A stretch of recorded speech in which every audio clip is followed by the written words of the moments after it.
నిజమైన జర్నలిస్టులు మీరు సెమినార్స్ నిర్వహించుకొని జర్నలిస్ట్ అనే పదానికి డెఫినేషన్ ఏందో డిఫైన్ చేయాల్సిన పరిస్థితి ఈరోజు సమాజంలో దాపురించింది.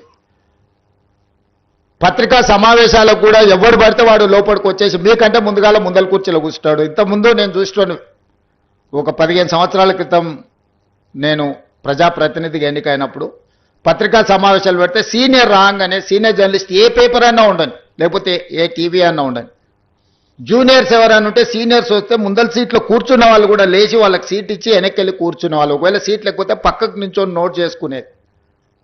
ఒక బాధ్యత, ఒక గౌరవం, ఒక మర్యాద. వాళ్ళ యాజమాన్యాలు ఎవరున్నా జర్నలిస్టుని ఒక గౌరవించుకునే పరిస్థితి ఉండే. ఇప్పుడు ఆ పరిస్థితి పూర్తిగా దెబ్బతిన్నది. వాడు ఖాళీగా ఉంటాడు కాబట్టి 3 గంటల ముందే వచ్చి ముందల కుర్చీలో కూర్చుంటాడు, కాలు మీద కాలు వేసుకొని.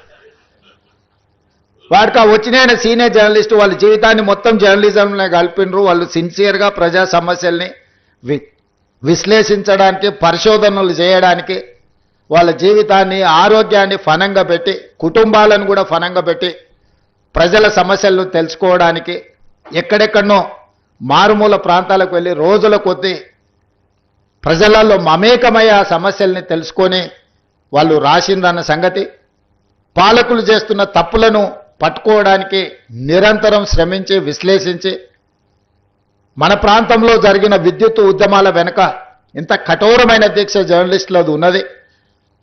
సరళీకృత విధానాలు వచ్చినప్పుడు ఆ సరళీకృత విధానాలు దేశ సంపదను పెట్టుబడిదారులు ఏ విధంగా కొల్లగొడతారని ఆనాడు విశ్లేషించిన జర్నలిస్టులకు ఈరోజు వచ్చినోనికి వాళ్ళ గురించి ఓనమాలు కూడా తెలియని పరిస్థితి. వాళ్ళు వస్తే కనీసం కూర్చోమని చెప్పాల్సిన కనీస మర్యాద పాటించాలన్న ఇంగిత జ్ఞానం కూడా కోల్పోయిన వాళ్ళు ఈరోజు వచ్చి మేము పత్రికా సమావేశాలు పెట్టినప్పుడు ముందల వరుసలు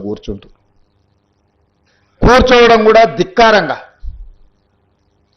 మన మీదో లోకు అయినట్టు వాడేదో మన మీద పెత్తనాన్ని చెలాయించడానికి వచ్చినట్టు మన కళ్ళకు చూస్తుంటాడు. ఇంకా నువ్వు నమస్కారం పెడతలేవు, నన్ను చూసి తల ఉంచుకుంటలేవేందని.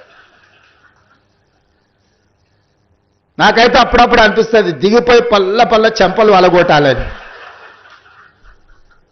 కానీ పరిస్థితులు, హోదా అడ్డం వస్తుంటాయి.